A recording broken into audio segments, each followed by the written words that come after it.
have been in isolation for too long now, and I recognize I need a way out. I'm not eager, and I'm not sure how, but I know it is unhealthy to remain in isolation. If you can relate, let's do this together. Welcome to the podcast Not I, Not Isolated Anymore. This is B. And this is Stephanie. And as promised, we're going to be talking about today feeling seen, the whole spectrum, because it is so central to having a strong connection with someone, to feeling that you belong in a relationship, in a circle. We wanted to explore a little bit more what we mean by it and what it feels like to feel seen and what it feels like to not feel seen, because there may be people who not only struggle to have that experience of feeling seen, they may never have really felt that in their lives. What a horrible thought. But yes, I agree. And the feeling seen happens both kind of on a general level, if you have a general sense of feeling seen, even if, and of course we're going to get into this more as far as how many different circles you may be feeling seen in. And then feeling seen also happens ideally in every interaction. In every exchange, hopefully you at least feel seen. We have talked about the three together creating a sense of belonging, the feeling seen, feeling safe, and having a role. But the reason we want to focus on feeling seen is that is really the key to understanding the three. Because as we have said, in a circle of friends, for example, two friends, their role is ultimately to make sure each other feels seen. So the role is there, and if they are feeling seen, then the feeling safe happens automatically. So the three come together. Let's talk about, before we get too much far into feeling seen, you just mentioned role, and we talked about roles a lot in the last episode in terms of relating identity to identity or energy to energy. We play many different roles in our lives, roles at work. We have a work identity, we have an identity within our family, and we have different roles that need to be played. And when we're talking about having a role in a relationship, in a circle, we're not so much talking about those roles. We're not talking about roles based on our identity, prescribed identities. Right. And this is a key difference. Of course, for the most part, the roles that we do come across in everyday life are the roles that you are talking about, the roles that are basically defined by the needs of the particular circle, whether it's family, the workplace, what have you. But we have been having conversations where we have come to the conclusion that to really contribute what you innately bring to any situation or relationship, your role ought to be based on your energetic makeup and what you bring to the table. Because then that would really be the ideal state of humanity, wouldn't it? If what I am allowed to bring to the table is a product of the energies that I was born with, then that would be the most fulfilling existence, right? Because what I bring to the table is what comes naturally to me, and I would be feeling seen because my contribution is being allowed, and I would naturally be feeling safe for the same reason. And my role would be based on my energy, not on the needs of the group. So this is how, again, they all work together, and the feeling seen is critical, because the idea is that when you come into a circle, a relationship, a group, you are assigned a role based on the person that you are. As you say, your energetic makeup. What often happens is you come into a relationship, you come into a group, and people don't see you, don't want to take the time to see you, and they just assign you a role, maybe based on the identity that they expect you to fulfill, or based on what they need from you. Based on their narrative. Based on their own narrative. And what we would like to happen is the world in which you're describing. You enter into an interpersonal space. The people already in that space see you for who you are, and you take on a role in that relationship, in that circle, that is based on the person that you are, rather than the person they need or want you to be. Exactly. But in order to do that, in order for them to see you and then for you to get the role that is based on your energetic value, your energetic truth, you need to also allow yourself to be seen. And you need to see yourself in the first place. And that is another tricky thing that we were talking about. How does that naturally happen? Because when you are assigned a role, especially if it happens when you're a child, that's all you know.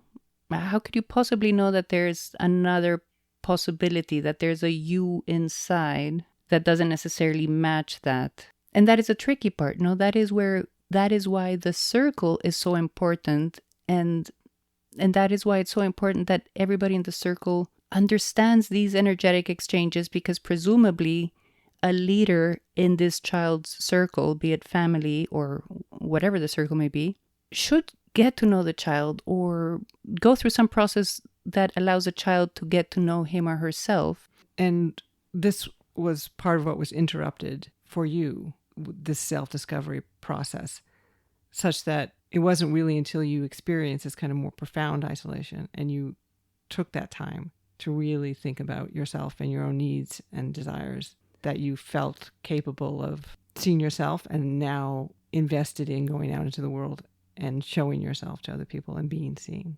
Yes, I mean, now I can understand it. So subconsciously, on whatever level of consciousness that this may have happened, I understood that the person that I was bringing to this lifetime was not acceptable. So that person needed to be put away. But it wasn't only the suppression of the self, because the suppression of the self happens with automatically a need to please or to fulfill the needs of the person who is energetically telling you that you cannot be who you are. And it wasn't until I was in a situation where I no longer had to bend over backwards to fit someone else's projection of me that I allowed my true self to come to the surface, and I was able to see that I had not been seen all my life, not even by myself. And yes, finally, now that I see myself, I feel that I could, go into a relationship expecting to be seen, because I know what I bring to the table. And that's something that's also so important too, right? I mean, we need to know ourselves and we need to see ourselves before we can really expect anybody to see us. But the really tricky part, again, is as a child, how can you break that pattern before it happens? Or how can you allow for an escape valve for the child to be able to understand that there is an inner me that they should be getting to know? I mean, I guess ideally it's the parents or the leaders in the circle again, but... Mm-hmm. So you recently went through this experience of realizing that you don't feel seen. Can you describe the difference between feeling seen and simply feeling like you're upholding someone else's narrative of you? Because it doesn't sound like it was a situation which you understood that you weren't being seen and you just accepted it. When you realized what that meant and what that felt like to be seen, at that moment you were kind of, oh, that's what I want, that's what I need. So what was the difference there? Are you able to articulate, like, what was the moment, or what did that realization feel like? I think it was a series of moments, things here and there that peel an end of the onion layer. But what really started to get me to see it very clearly was in my last relationship, when just feeling uncomfortable all the time, just feeling unhappy that I couldn't make her happy, I guess. And finally recognizing that the reason that I was feeling so uncomfortable is that I was trying to be this person that she wanted me to be. I was trying to match her projection. So not only could I not feel seen, there was no chance or interest of me feeling seen, because I was already being told energetically who I needed to be. Sure, I mean, noticing that was a big eye-opener to understanding the different dynamics of feeling seen versus upholding someone else's narrative. Not that I understood it to that level of detail at the time, but that was a clear signal. And then also starting to observe it in others, where you start to notice people where they carry a certain narrative but don't necessarily uphold it themselves. That happens to everyone, and sometimes it's something small and minor, and sometimes it's bigger chunks of a person's personality that they may be oblivious to themselves. But that was a process, basically, by observing myself and then observing others. And seeing yourself was a process of understanding yourself as a valuable human being, separate from what others wanted or expected or needed from you. Yes, although I think that was kind of the icing of the cake. That takes a while to come. Because even if the realization is there momentarily, when you're like, wait a minute, why am I using my life to uphold this person's narrative? Why am I using my life to make this other person's life more meaningful? That might happen in a flash, but you still have the conditioning of all the years and of that relationship. And it's not something that you're going to break away from quickly. I mean, I think the way it happens is, it's like a little stone in your shoe, and you deal with it for as long as you can. And then eventually you have to stop and take your shoe off. I think this is one of the challenges of seeing yourself and feeling seen is it is kind of a journey, right? You often need other people to take that journey with you so that you can see a bit of yourself and you take that to other people and they affirm it or challenge it. Exactly. And you take that feedback back and readjust your narrative about yourself. So it's this combination of lived experience with other people's narratives that come from their lived experience, including their lived experience of you. It sounds like you got stuck in a situation where it was all other people's narratives, such that your sense of self was constructed largely by them projecting onto you. Entirely. At that point, it was entirely, yes. So that was kind of maybe the first realization, but then there's still the work to be done to both see yourself and let yourself be seen. Right. And that is where, because we have talked about how it makes sense that, human beings are gregarious and we need to live in groups for survival from back in the day and what have you. Yes. But I think that there's something else. There's something in the energetic exchange where someone is holding up a mirror to you, that when you're in isolation and you don't have that, you are missing something vital. So there has to be some energetic component to the act of someone holding up a mirror to you, whether it is by approving or disapproving of anything that you're doing. I think we have mentioned this before too. I mean, it's almost like it creates it's like a chemical equation that is unbalanced if both sides are not feeling seen and really bringing their energy into the equation.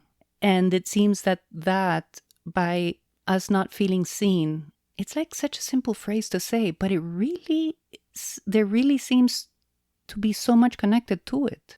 It's kind of like a tree falls in the forest, doesn't make a sound. Like, can you just be a self in isolation? And you really can't. That, we are ourselves when we're with other people. Yeah, absolutely. Absolutely. I mean, because you don't have a sense of self. You don't have a sense of self as all you're watching is Netflix. That's also the struggle, though, to get out of isolation, because we need people, including to understand ourselves. But for many people, their lived experience is that other people are a threat in a very kind of basic level, and not necessarily in a conscious level, but they were trained to respond to other people as if other people were a threat, to be diffused rather than a resource to fulfill their own kind of energetic needs. And as a matter of fact, they did turn out into a resource, right? Because it was a resource that gave you or whoever we're talking about the skill to navigate through life and, do all these things. Yes, it was a resource, but it taught you the wrong thing. And if you go down that hole, you become an expert at knowing how to navigate others' explosions, if you will, and knowing how to not cause waves, but not knowing yourself. And it's like another thing that we have said before too. I mean, it's almost like we have figured out how to grow plants without sunlight, but sunlight is still their basic energetic need. So, we have figured out how to live lives without feeling seen. So you mentioned the mirror analogy, which I think is nice. For me, the feeling seen experience can come when there's something that I value about myself or I believe to be true about myself. It's mostly stuff I value. I'm not really terribly interested in feeling seen of the uncomfortable parts. But I mean, it's packaged. But yes, something I know about myself that I think is true about me, and someone else affirms that. Someone else says, I see that too. I see that in you too. Right, right. Or they even say it out of simply observing you in action, right? And it comes as a very pleasant affirmation. And it's not just what I value. It is also if there are relationships or circles in which I can show things that I find are challenging about myself or that I maybe wish weren't true. And they say, I see that. And you're still loved and accepted. And you're still part of the circle. Mm-hmm. You're still safe. You still have a meaningful role in the circle and in their lives. That makes me feel seen. And as we're saying, that makes me feel safe as well. And that makes me feel that the role that I'm playing in that circle is a role that's based on the truth of me. Exactly what you bring to the table. That's beautiful. And then when I'm misseen, correspondingly, it feels pretty bad. Talk more about that. So that's more when there's something that I feel is true of myself and am maybe even confident of, and someone that I care about, that I think actually sees me, says, no, you're not that, you're this. Right. Or even worse, if they missee you to benefit a narrative of theirs, whether right. it's to win an argument in that moment or something deeper. It is an isolating moment in that moment. And it's very destabilizing. And yes, it is destabilizing, of course, because when one narrative gets questioned in a circle, it kind of brings all the other narratives into question. Right? Because if we misunderstand each other in this, do we misunderstand each other in everything else? And you've spoken in we've been talking about your re-entry plans, and that this is one of your fears of kind of being misseen. Like you're feeling increasingly comfortable with the vulnerability, and it is the vulnerable that comes with feeling seen, but maybe this feeling of being misseen, misinterpreted. And it comes from my lived experience. What it is mistrust, I guess. And is it part of your lived experience then that when that disconnect happens, when you're misseen, there could be pretty severe consequences to that?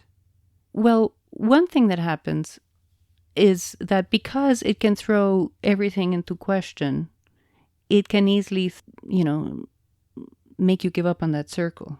Yeah, it absolutely can kind of throw a lot of narratives into question. But I think for me, it definitely feels bad, but I think for me, it's not maybe as consequential as it might feel to you coming out of a place of isolation. A lot of my narratives, including the narratives about myself that I hold quite dear, have some buffers. So if I have this disconnect with one person or one friend, even a very close friend, where I suddenly realize, oh, this person thinks I'm X when I don't think I'm X, or this person is responding to me as if I'm a certain type of person that I don't think I am. I have enough other people in my life that I can preserve that narrative of myself, and I can just say, okay, well, this is just one disconnection with this one friend. But if you're in isolation, I would imagine that every interaction, whether it's positive or negative, whether it's you feel you've been seen or you feel you've been misseen or you're not seen, that almost has kind of an outsized place in your emotional landscape. Yes, that's true. It is an outsized impact, and it makes sense, right? Because sure, you have a balanced sense of self because you have several different circles in which you show up being yourself, and someone holds up a mirror to you and you get a confirmation of how you see yourself. And, if say 1 out of 6 circles makes you feel challenged in any way, then yes, you can deal with it. But when you have none, and maybe you're starting to build one, or you're trying to, and yes, something happens where you are misseen. Yeah, I mean, it's heartbreaking, right? Because of course you're showing up wanting to be seen and wanting to hopefully build a friendship, a relationship.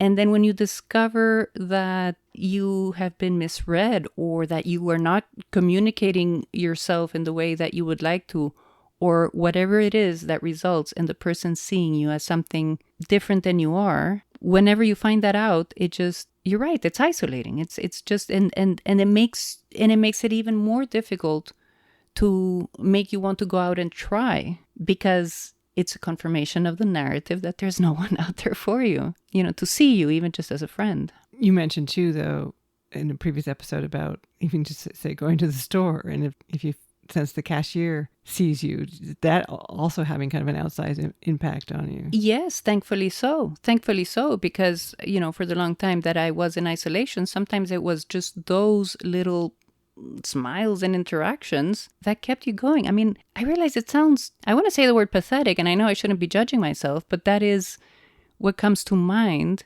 Yeah, I mean, that is how lonely it becomes, that you end up relying on the interaction with a stranger. And if you feel seen, that carries you for days. Absolutely. It is outsized. But this speaks to another aspect of feeling seen. You mentioned we go into most interactions wanting that, but it doesn't need to be in every interaction, and it doesn't need to be, and it shouldn't really be, with one person or with one circle. It certainly is very helpful, enormously helpful, if you have at least one person you feel sees you. That can make all the difference in the world. But ideally, you're able to cultivate a larger group of people who you are able to show up to as your kind of authentic self, and who respond to you in the way that you need to be responded to, so that it doesn't happen what we're describing, where one interaction with one person can send you back in isolation, or can just create this kind of artificial euphoria that you belong. Yes, ideally, it's what you just described. And ideally, that is a setting that we would kind of normally and naturally fall into, right? A sense of community where, you have your family, maybe you have your workplace, maybe you have your friends with your hobby, and then there are family friends, and there's this sense of community, really, where you have different circles where you're getting your basic energetic needs met. And of course, the more you have that, the more of a buffer. If one of those circles falls, no big deal. I don't know that those opportunities are as naturally occurring nowadays, or at least it definitely is a fact that isolation is very pervasive in our world today. Yes, there are many things that have changed that we could point to, but the bottom line is that now we have to go and individually make efforts to create these worlds for ourselves, to create these different circles. But I could also see the case for someone emerging from isolation and finding so satisfying that they are seen with one person that they might just want to remain there. And that's another thing that you just mentioned, that can definitely be tricky, because it's not sustainable, right? I mean, it's not sustainable for the one person to be expected to fulfill all of your energetic needs, and you simply won't end up getting them fulfilled, and there will be strains to the relationship. So there is something to be said about the efforts in getting to create more circles, especially, like I said, in this world that doesn't really seem to create those opportunities. I want to, just agree with that 110%, that we no longer live in human communities that are humane. It shouldn't be this hard. As we said, it's like oxygen and food. It shouldn't be so hard to achieve a sense of belonging, to share narratives. We should be born into a world where most of that work is done for us. And we haven't really talked about shame so much, but I'm sure it's part of a lot of people's experience of isolation, is they feel shame for being alone. And that's true. There's nothing shameful about it. We have set up our cultures and our communities to be isolating. It's absolutely understandable that it happens, and it has nothing to do with the individual or the individual's worth. Right. It is a tremendous amount of work, and it shouldn't be.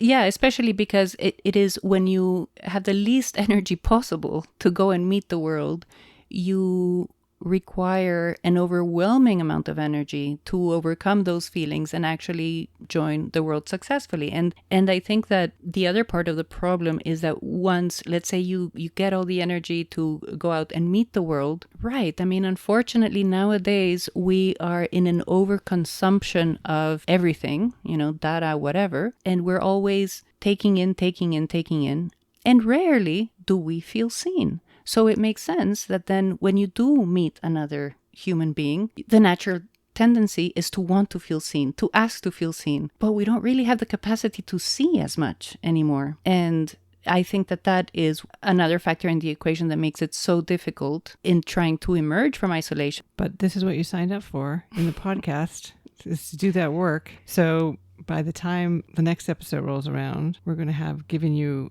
an assignment and you're going to report back. Let the record reflect that you're smiling and I'm not. So we hope you join us to hear how B's attempts at being seen are going. Yes, please join us. I want to see how that turns out as well.